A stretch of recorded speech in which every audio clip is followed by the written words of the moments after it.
Ya ha comenzado la campaña de declaración de la renta y para hablar de ello nos acompaña Pedro Largo, que es delegado de Soria del Colegio Oficial de Gestores Administrativos de Castilla y León. Buenas noches y bienvenido, Pedro. Hola, buenas noches, muchas gracias. Como decía, vamos a hablar de la campaña de la declaración de la renta porque ya ha comenzado. ¿Cuáles son esas fechas importantes que debemos saber? A ver, en principio hemos empezado con la campaña de renta el día 3, aunque por motivos de que se juntan varios impuestos, ahora empiezan IVA, empiezan retenciones. Bueno, pues las gestorías y asesorías habitualmente nos metemos con la renta un poquito más tarde, pero ya se puede presentar la declaración de la renta desde el día 3 de abril y tenemos hasta el día 30 de junio para dejarla presentada. Entonces queda todavía tiempo, ¿no? Queda tiempo, pero que no se duerma la gente porque siempre es bueno prever lo que vamos a necesitar, y si lo dejamos para mucho más tarde, cuando lleguen mediados de junio, entre que tengo que pedir un documento al banco, entre que me falta cualquier escritura por algo que hayamos hecho, siempre estamos un poquito apretados. Entonces yo recomiendo que la gente empiece sobre todo a recabar esa información que luego el gestor va a necesitar para hacer la renta. Porque esta entrevista me gustaría comenzar por los aspectos básicos para luego ir entrando en detalle y recordar quién está obligado a realizar esta declaración de la renta. Pues fundamentalmente lo que todo el mundo siempre nos pregunta es, bueno, oye, que yo he ganado tanto, ¿estoy obligado o no estoy obligado? A ver, este año el límite que se pone siempre y cuando tengas un único pagador son 22.000 euros, eso no ha cambiado con respecto al año pasado, siempre y cuando ese pagador haya hecho retenciones, esté obligado a hacer las retenciones y lógicamente que te hayan hecho las retenciones bien, que luego es verdad que nos encontramos en algunas ocasiones con gente que no ha cobrado más de esa cantidad, pero como le han hecho mal las retenciones, Hacienda le exige que lo presente. En cualquier caso, son 22.000 euros. Si has tenido más de un pagador y ese pagador no te ha pagado más de 1.500 euros, el límite está en el salario mínimo interprofesional que se marcaba para el año 2024, que en concreto son 15.876 euros. El año pasado era un poquito inferior y este año ese es el límite. Hay que tener en cuenta que estas son las cantidades para si única y exclusivamente tiene rendimientos de trabajo. Si luego se mezcla con otro tipo de rentas, la cosa cambia, ¿vale? Porque hablabas que los límites no han cambiado respecto al año anterior. ¿Cuáles serían las principales novedades de este año? Pues en cuanto al límite económico sobre el mínimo, pues se incrementa hasta el salario mínimo interprofesional este año el límite mínimo a esos 15.875 euros, ¿vale? Bueno, tampoco hay especiales modificaciones con respecto al año anterior. En cuanto a rendimientos de trabajo, fundamentalmente esto, ¿vale? Luego sí que hay muchas modificaciones y muchas novedades para proteger a la gente que ha estado afectada por la DANA en la zona de Valencia. Hay muchas exenciones, tanto a nivel de ingresos, de donaciones, a nivel de pagos de las propias empresas a sus trabajadores, pero eso es para la gente que se ha visto afectada directamente por la DANA. Y, lógicamente, si tú incluyes o vas a dejar una parte exenta cuando te toque hacer la declaración de la renta, si Hacienda te lo exige, tendrás que justificar que sí que has sido uno de esos damnificados. Por lo demás, el alquiler de viviendas, por ejemplo, sí que sufre este año una modificación importante, porque hasta ahora teníamos una reducción del 60% del rendimiento íntegro de ese alquiler, y ahora este año va a haber incluso hasta un 90% de exención en los rendimientos de las viviendas alquiladas cuyo contrato se haya firmado posteriormente al 26 de mayo del 2023, y como digo, es una reducción muy importante. ¿Qué tengo que conseguir para conseguir qué requisitos necesito para que haya un 90% de reducción? Pues primero, que la vivienda esté en una zona tensionada, como se ha llamado, ¿vale? Para eso habrá una página habilitada donde tú podrás entrar y ver las zonas tensionadas que hay en toda España. Si tu vivienda coincide que está ahí y además tú has firmado un contrato con posterioridad al 26 de mayo y has reducido como mínimo un 5% el alquiler, el rendimiento neto que obtengas de esa vivienda, el 90% va a estar exento de tributación. luego hay 70% si se cumplen otro tipo de requisitos, un 60%, y siempre manteniendo a los contratos que se han firmado anteriormente al 26 de mayo del 2023, siempre van a gozar de esa exención del 60% que estaba hasta esa fecha. ¿Por qué es importante esto? Porque hay mucha gente que piensa que, bueno, pues yo no lo voy a declarar o porque lo cobro en mano, o por lo que realmente hay en muchas ocasiones que es mucho mejor declarar, lógicamente porque es nuestra obligación, pero sobre todo porque ese rendimiento va a ser o muy pequeño o incluso en algunas ocasiones hasta negativo, por los gastos que podamos tener, por determinadas partidas que se pueden meter como deducibles, y eso hay que tenerlo muy en cuenta. Ya no solo es que declaremos correctamente, sino que además nos podemos ver beneficiados por el hecho de declarar correctamente. Porque, Pedro, hablabas ahora de esos rendimientos de los alquileres, también es uno de los aspectos que más preocupa en la declaración. Por el otro lado, los inquilinos, ¿pueden deducirse este alquiler? A ver, siempre y cuando tengas un contrato, que la verdad es que ahora ya quedan muy poquitos anteriores a la modificación, sí, pero en general ahora mismo la gente no tiene contratos tan anteriores. Pero sí hay una deducción por el alquiler de vivienda para jóvenes, siempre y cuando no tengan más de 36 años y siempre y cuando cumplan los requisitos de ingresos. A nivel de, si haces tributación individual, esos ingresos no deben superar los 18.600 euros me parece que es, y en caso de tributación conjunta son 30.500 euros. Siempre y cuando no superes esos ingresos, sí que te puedes deducir el 15% de las cantidades invertidas en el alquiler hasta un límite dependiendo de que cumplas unas condiciones. Y en el caso de la hipoteca, ¿cómo serían esas cifras, esas deducciones? En el caso de la hipoteca, única y exclusivamente te puedes deducir de la misma siempre y cuando la vivienda la hayas adquirido antes del 2006, si no recuerdo mal, 2013, porque la deducción por inversión en vivienda habitual desapareció.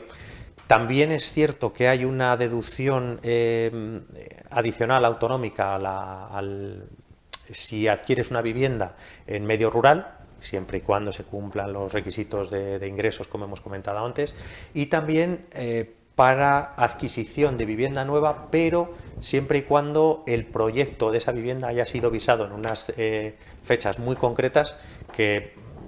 Bueno, lo que estamos viendo es que es difícil que se cumpla, pero bueno, también hay que consultar, por si acaso ese proyecto está avisado en esas fechas, pues también se tiene derecho. Porque, Pedro, antes fuera de cámaras hablábamos de una controversia que se ha generado en los últimos meses y son sobre las ventas en plataformas digitales de compraventa, pues ya sea de artículos de segunda mano o incluso ropa. ¿Qué recomiendas en estos casos? A ver, siempre estamos un poco a vueltas con la información que pueda tener Hacienda o no. Yo siempre digo que hay que presuponer que Hacienda tiene toda la información económica que pueda derivar de cualquier movimiento de dinero que tengamos en cuenta, de cualquier movimiento en una plataforma. Partiendo de esa base, cuando tú vendes algo, esa venta puede ser susceptible de que te haya proporcionado una ganancia o una pérdida patrimonial. ¿Qué ocurre cuando hay ventas en plataformas de segunda mano, etcétera? Pues que sí queda registrada la transacción de la venta que has hecho y por lo tanto queda registrado que has tenido un ingreso. Normalmente no se suele tener una ganancia patrimonial, porque si tú vendes algo de segunda mano, normalmente se va a vender por menos de lo que te ha costado. Pero si Hacienda te exige que lo justifiques, vas a tener que presentar la factura de compra. Si la factura de compra la tienes y lo has vendido por menos dinero, no has tenido ganancia patrimonial, incluso has podido tener pérdida patrimonial que la puedes justificar. Pero recomendamos, por un lado, que lo que se vaya a vender, si se tiene la factura de venta, o sea, de compra, perdón, mucho mejor, porque se puede justificar, y si no se tiene, que se tenga mucho cuidado. Por la venta de un producto con un valor relativamente pequeño, pues a pesar de que la normativa te dice que puedes tener una ganancia patrimonial, normalmente no vas a estar perseguido. Pero sí hay gente que vende muchos productos, muchas cosas en esas plataformas y Hacienda tiene conocimiento absolutamente de todos esos movimientos. Porque hemos hablado brevemente pues deducciones sobre vivienda, también quién está obligado a realizar la declaración de la renta, y otra de las dudas más comunes es si las personas en situación de desempleo están obligadas a realizarla. No sé este año cómo funciona, Pedro. A ver, en principio se había comentado que sí, que todas las personas que estaban en situación de desempleo, que tenían que presentarla, Bueno, nos vamos un poco a la norma general, que es estos límites que hablábamos antes, porque el Servicio Público de Empleo es un pagador más, ¿vale? Que hay veces que pensamos que no, pero es un pagador más. Dentro de que se cumplan los límites establecidos que hemos comentado antes, pues estarás obligado a declarar o no. Creo que hay ligeros cambios en donaciones, si no me equivoco. Sí, se incrementan ligeramente las deducciones por las donaciones que podamos haber hecho pues tanto a organizaciones sin ánimo de lucro, a cualquier otra entidad que sea susceptible de que deduzcas esa donación. Todos a favor del contribuyente, en este caso es verdad. Hasta ahora, pues si eras 3 años consecutivos donando, antes eran 4 años, ahora con 3 años es suficiente para que te puedas deducir un porcentaje mucho mayor, y además ese porcentaje con respecto al año pasado se incrementa incluso hasta el 80% de la donación. Otras deducciones importantes que me gustaría destacar tienen que ver con los vehículos eléctricos. Sí, te puedes, este año, igual que el año pasado si no recuerdo mal, se pueden deducir hasta un 15% por la adquisición de los vehículos eléctricos, incluso de los cargadores que se pongan en las viviendas particulares. ¿Vale? Para eso sí que hay determinados requisitos que es importante que se cumplan, porque nos encontramos año tras año, por ejemplo, con las deducciones en cuanto a las inversiones de las viviendas de eficiencia energética. Pongamos por caso, ponemos placas solares en casa. No es simplemente el hecho de hacer esa inversión, sino también de cumplir con todos los requisitos y, entre otros, y como requisito fundamental, el tener un certificado de eficiencia energética con fecha anterior a haber realizado las inversiones y otro con fecha posterior a haber realizado las inversiones. Y ojo, registrado. Para que un certificado de eficiencia energética sea válido, tiene que estar registrado, en este caso, para lo que nos afecta a nosotros en la Junta de Castilla y León. Hemos hecho quizá un breve repaso por las cuestiones más importantes a tener en cuenta. No sé si querrías hacer alguna recomendación extra para todo el mundo que nos esté viendo desde casa. Bueno, hay un aspecto que también es muy preocupante, sobre todo para gente joven y quizá no tan joven en los últimos años, y es el tema de las criptomonedas. Hasta ahora nos encontrábamos con que, bueno, pues había gente que hacía pequeños movimientos y nos preguntaba, ¿tengo que declararlo? Sí, igual que lo que hablábamos de las ventas de cualquier tipo de material o de objeto en las plataformas online, las criptomonedas este año hay específicamente un apartado en el que hay que poner todos los movimientos que se tengan. Ojo, todos los movimientos siempre que hayas tenido venta. Si simplemente has tenido compra, pues eso en su momento, cuando los vendas, habrá una pérdida o una ganancia patrimonial. Pero es importante porque, como hemos dicho antes, Hacienda va teniendo cada vez más información, y la información de las criptomonedas es algo que este año está muy de moda, y Hacienda la tiene, sí o sí. En cuanto al resto, bueno, dado que es muy específico y cada caso pues tiene sus posibles controversias, yo sí que recomiendo que se acuda a un profesional, en este caso un gestor administrativo, sobre todo por el código deontológico que tenemos y por el código de buenas prácticas, porque nos pueden sacar de un posible problema, y cualquier pequeña sanción, cualquier pequeño error que podamos tener en la declaración de la renta nos puede suponer más de una pequeña parte que te va a cobrar lógicamente el gestor por su trabajo. Supongo que también un ahorro, ¿no?, en la declaración, al conocer todas las partidas deducibles. Efectivamente. Además, nosotros, pues también va en cada uno, ¿no? Pero evidentemente si tú vas a un gestor y hay una renta muy sencilla que además has preparado tú en el borrador, en fin, hay determinadas cosas que normalmente, pues somos muy condescendientes en ese sentido. Pero sí es verdad que cuando hay algún problema o alguna cosa que te puedes aplicar y pues se le puede sacar un rendimiento, el gestor es el más indicado para darte ese ahorro o esa devolución mayor de la que te correspondería, o no que te correspondería, perdón, de la que te ha salido a ti simplemente diciendo en el borrador OK y vamos para adelante. Y además supongo ese asesoramiento, ¿no?, porque estas cuestiones pueden parecer abrumadoras por falta de desconocimiento, sobre todo. Efectivamente, porque además ya no es solo por la renta que te viene este año. Cuando nosotros nos sentamos con un cliente, nos da documentación, siempre te hacen preguntas además relacionadas con su vida normal, y posiblemente con cosas que pueden anticipar del año siguiente.